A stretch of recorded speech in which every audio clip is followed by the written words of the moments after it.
বাংলাদেশে যে পরিবর্তন হয়েছে 5 তারিখের পর, এই পরিবর্তনকে নিয়ে অনেক ষড়যন্ত্র চক্রান্ত চলছে।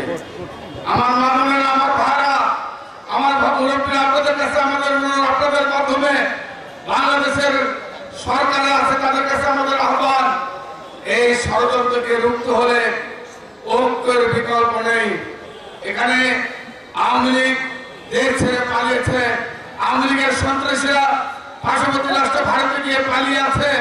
আজকে বাংলাদেশের তাদের বাইরে জাতীয়তাবাদী দল বিএনপি, জামাত ইসলাম, ইসলামিক ঐক্য, যত ইসলামিক ভাবাপন্ন রাজনৈতিক দল আছে, সকল রাজনৈতিক দলের আজকে এই মুহূর্তে সকলের উচিত যেভাবে হোক আগামী দিনে এই শেখ হাসিনা এবং শেখ হাসিনার দোসরদের ষড়যন্ত্র যেন আবার নতুন করে আরো ষড়যন্ত্র করতে না পারে, এই জন্য সকল রাজনৈতিক দলের ঐক্যের বিকল্প নেই।